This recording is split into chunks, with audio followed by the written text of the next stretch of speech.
ଭଲରେ ବାପା କଣ୍ଟେଣ୍ଟ ହେଇଯିବା। ହଁ କଣ୍ଟେଣ୍ଟ ହେଇଯିବ।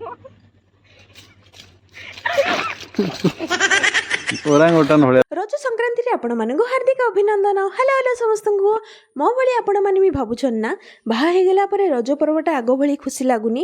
ରଜ ପାଇଁ ଖୁସି କମ୍ ଲାଗୁଛି। ଆଗ ଘରେ କାମ କ'ଣ କ'ଣ ହେବ, କିଏ କ'ଣ ଖାଇବ, ସବୁ କଥା ଭାବିବାକୁ ପଡ଼ୁଛି।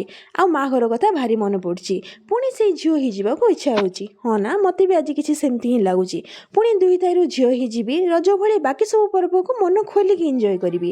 କିନ୍ତୁ ସମୟ ଏମିତି ଯେ ଯିଏ ଆଗକୁ ବଢ଼ିବାଟା ଜାଣିଛି କିନ୍ତୁ ପଛକୁ ଫେରିବା ନୁହେଁ।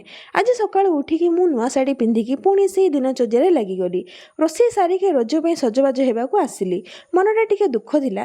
ପୁଣି କାହିଁକିନା ରଜରେ ଶାଶୁଘରେ ଦୋଳି ଖେଳିବାକୁ ମନା। ସେଥିପାଇଁ ସ୍ୱାମୀ ନିଜ ହାତରେ ଅଳତା ଲଗାଇଦେଲେ, ଆଉ ଫୁଲ ବି ପିନ୍ଧାଇଦେଲେ। ଆଉ ସନ୍ଧ୍ୟାରେ ବାହାରକୁ ବୁଲିବାକୁ ଯାଇଥିଲୁ। ବାଟରେ ଜାମୁକୋଳିକୁ ଦେଖି କୋଳି ତୋଳିବାକୁ ଗଲି। କିଛି କିଛି ତୋଳି ଖାଇଲୁ, ବାକି କିଛି ତୋଳି କଞ୍ଚା ଥିଲା। ତ ଏରିଆ ବହୁତ ସୁନସାନ ଥିଲା। ସେଥିପାଇଁ ସେଠି ବେଶୀ ସମୟ ନ ରହି ଚାଲି ଆସିଥିଲୁ। ଆସିଲା ବେଳେ ବର୍ଷା ହେବାରୁ ମା ବଞ୍ଜାରୁଣୀଙ୍କ ମନ୍ଦିର ପାଖରେ ଅଟକି ଯାଇଥିଲୁ। ରଜରେ ବର୍ଷା ହେଇକି ମୁଣ୍ଡ ଆଉ ପାଗ ପୁରା ଥଣ୍ଡା ହେଇଗଲା। ଆଉ ମନକୁ ଟିକେ ଶାନ୍ତି ମିଳିଲା। ରଜରେ ଆଗ ଭଳି ଖୁସି ନାହିଁ, କିନ୍ତୁ ଏମିତି ଛୋଟ ଛୋଟ ଖୁସି ମନକୁ ଆହୁରି ଅଧିକ ଖୁସି କରିଦିଏ। ମୁଁ ସତ କହିଲି ନା ନାହିଁ? କମେଣ୍ଟରେ ନିଶ୍ଚୟ ଜଣେଇବେ। ରହିଲି, ହରି ଓମ୍।